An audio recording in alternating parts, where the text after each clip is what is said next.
Olá pessoal, sejam bem-vindos ao canal. Se você ainda não é inscrito, se inscreva, já deixa o seu like, que o caso de hoje é aquele da Julia Neiswender.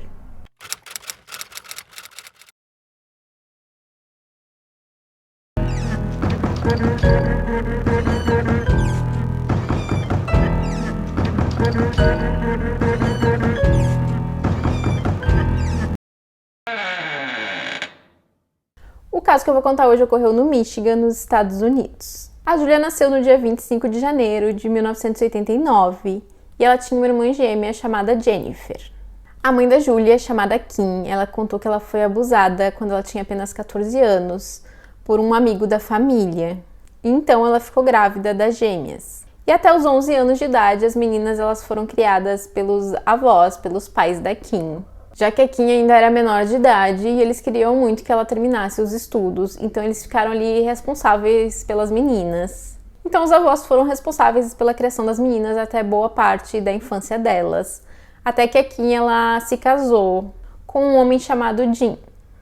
O Jim então se tornou padrasto das gêmeas e ele e a Kim tiveram uma filha chamada Madison. Então as gêmeas moravam ali com a mãe, com a Kim e com o Jim e a irmã mais nova, a Madison, até que a Julia ela foi para a universidade. E a Julia foi estudar numa universidade que ficava ali mais ou menos a 40 minutos de distância da casa da família. Então com isso ela resolveu morar ali num local mais próximo, alugou um apartamento próximo à universidade e ela dividia esse apartamento com outras estudantes. Porém, em uma ocasião ela resgatou um gatinho que ela encontrou na rua. E algumas fontes dizem que não era permitido ter animais nesse apartamento e outras fontes dizem que as amigas elas não aceitaram o gatinho no apartamento. Fato é que então a Julia ela saiu desse local e ela foi morar num outro apartamento. Então ela passou a dividir esse outro apartamento com outras duas estudantes. Bom, nesse apartamento a Julia ela tinha um quarto que era uma suíte, então ela tinha um banheiro ali só dela. E todos os quartos tinham chaves individuais. E na época a Julia trabalhava no Walmart. Então, na época dos fatos, a Julia ela estava com 23 anos de idade.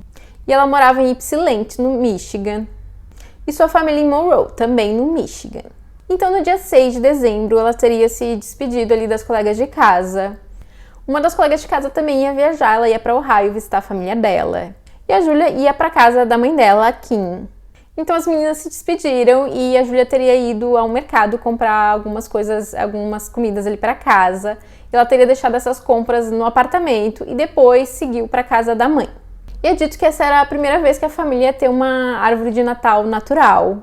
Então a Julia ela estava muito animada para ajudar a decorar essa árvore e eles iam ali fazer a decoração em família. E segundo a avó da Julia, depois que ela terminou ali de ajudar a família a decorar a árvore de Natal, ela teria ido à casa da avó para ajudar a decorar a árvore de Natal da avó. E não muito tempo depois, a Kim ela apareceu lá na casa da mãe dela, da avó da Julia. Mas a avó disse que ela não ajudou a decorar a árvore, que deu a impressão que ela foi lá apenas para ver o que a Julia estava fazendo. E a Julia teria comentado algo como é a última vez que eu vou àquela casa, se referindo à casa da mãe dela, a Kim. E a Julia ela teria dormido na casa dos avós e não na casa da Kim. Porém, é dito por algumas pessoas que ela dormiu lá porque a casa da família era pequena e que lá na casa ela teria que dividir o quarto com as duas irmãs, com a Jennifer e com a Madison. Mas, por outro lado, a avó conta que a Julia ela já tinha morado um período na casa dela, pois a mãe teria agredido a Julia e mandado ela embora de casa. Ela então teria ido morar na casa da avó e 3 dias depois a Kim teria telefonado para a filha perguntando se ela queria voltar para casa, morar na casa dela. E a Julia teria dito que não, que ela preferia morar com a avó. Então algumas pessoas acreditam que a Julia fazia ali todo o possível para ficar longe de casa. Mas a mãe da Julia, a Kim, ela diz que isso não é verdade. Mas fato é que na noite seguinte a Julia teria dormido novamente na casa dos avós. E então no outro dia ela foi trabalhar normalmente. E depois do trabalho ela teve um encontro. Já no dia seguinte, que seria um domingo, ela também trabalhou. E as duas irmãs foram até o trabalho da Julia ali para visitá-la. E essa teria sido a última vez que as irmãs viram a Julia. Bom, depois do trabalho, então, ela voltou para casa dela ali, que ela dividia com as duas estudantes. Porém, aquela estudante que tinha ido viajar, ela ainda não tinha voltado, então apenas uma das colegas de casa estava no local. Porém, ela já estava de saída porque ela ia dormir na casa do namorado naquela noite. Elas chegaram a se encontrar ali as duas e conversaram brevemente.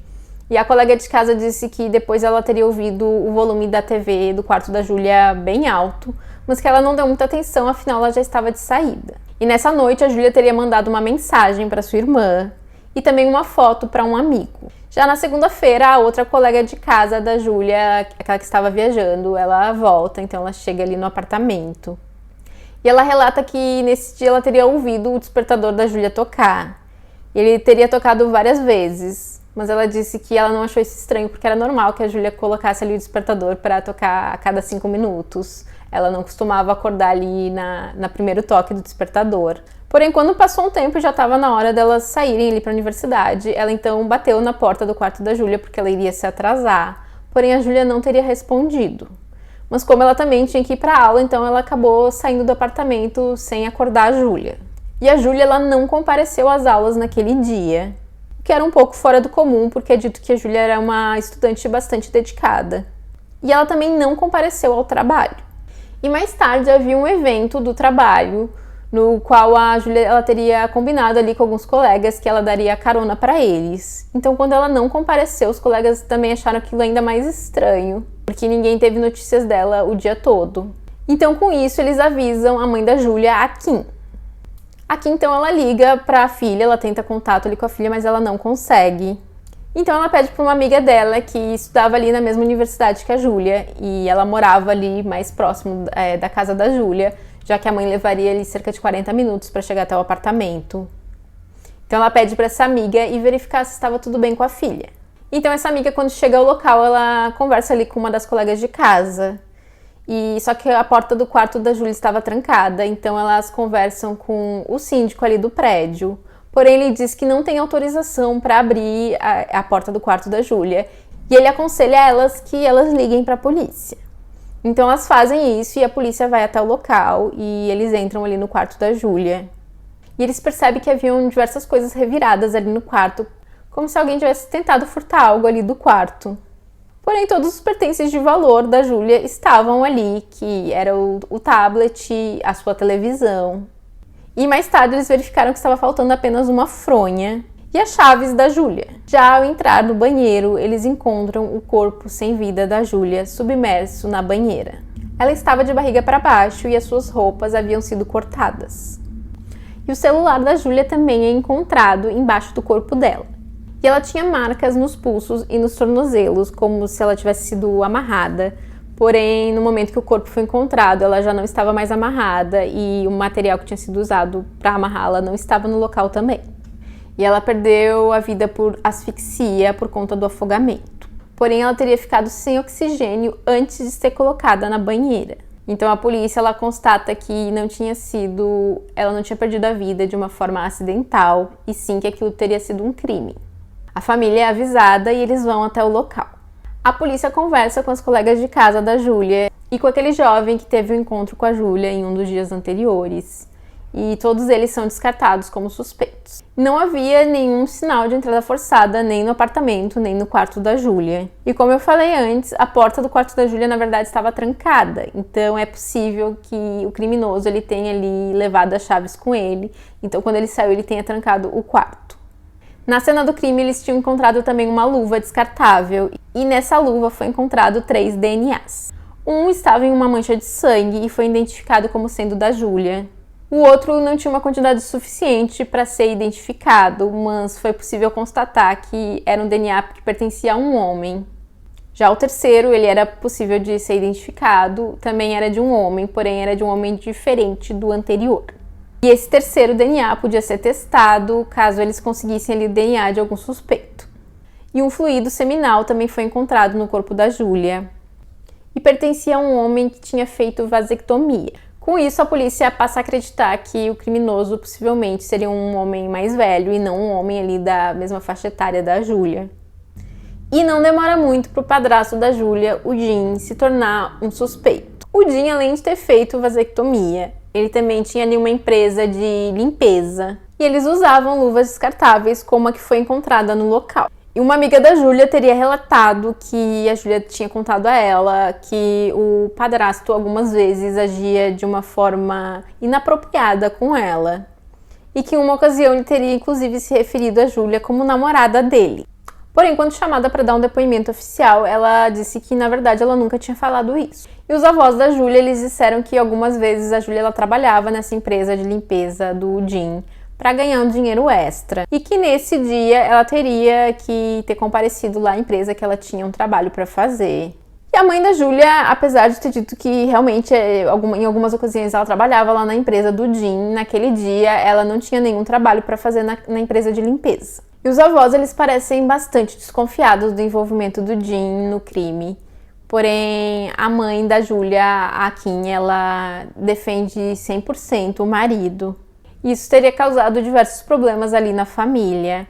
O avô da Júlia, ele disse que ele recebeu um e-mail da Jennifer e da Madison dizendo que elas não consideravam mais ele avô delas. A Kim também alegou que eles não tinham nenhuma chave ali pro apartamento da Júlia. Apesar de que a polícia acredita que é possível que o criminoso fosse algum conhecido da Júlia, já que não havia ali nenhum sinal de invasão e como possivelmente o criminoso teria levado as chaves embora, porque ele de fato não tinha chave para entrar no local. Então a Júlia teria aberto a porta para quem quer que seja. E o DNA do Jim, ele foi testado para um dos DNAs que foi encontrado na luva, porém ele não era compatível. E algumas pessoas acreditam que ele tenha usado uma luva ali que já tinha sido usada lá na empresa que ele tinha de limpeza. Então já tinha ali o DNA de outro funcionário, de outra pessoa. E ele tenha colocado na cena do crime ali meio que para despistar. E com as investigações, a polícia acaba encontrando um conteúdo envolvendo crianças no computador do Jim. E ele é detido e vai a julgamento por isso. Mas o advogado dele, ele alega que aquele computador, todos os funcionários da empresa tinham acesso ao computador, então aquelas imagens podiam ter sido baixadas ali por qualquer um dos funcionários, que não tinha como provar que aquele download tinha sido feito pelo Jim. Então o Jim é absolvido das acusações. A polícia acaba ali revendo as fotos da cena do crime e eles percebem que havia um tapete que não havia sido recolhido como evidência. E a Kim, ela havia guardado todos os pertences da filha ali, tanto as coisas que estavam no quarto quanto as que estavam no banheiro, em um depósito da família e só eles tinham acesso a esse depósito. E ela disse que o tapete estava lá e quando a polícia pediu para ela entregar o tapete, ela concordou. Porém, eles não conseguiram encontrar o tapete nesse depósito e ela não sabia dizer como o tapete havia desaparecido. O Jim, ele também faz o teste do polígrafo e, segundo a Kim, ele passou no teste. E o avô da Júlia também diz que a polícia de Ypsilanti não aceitou ajuda de fora. E ele também afirma que a detetive responsável ali pela investigação do caso da Júlia, ela teria mentido sobre um teste de DNA. Ela teria dito que o DNA encontrado ali na luva, que estava na cena do crime, tinha sido adicionado ali a um banco de dados de um programa que fazia ali comparação de DNA. Porém, ao conversar com o responsável por esse programa, o avô da Júlia descobriu que eles nem sequer tinham ouvido falar do caso da Júlia e que esse DNA não estava no banco de dados. Infelizmente, o caso da Júlia ele continua sem solução e o único suspeito que se tem conhecimento é o Jim. E esse foi o caso de hoje. Me deixa um comentário dizendo se vocês já conheciam esse caso. Não esquece de deixar o seu like, compartilhe esse vídeo com alguém que você acha que pode gostar desse conteúdo e até o próximo vídeo.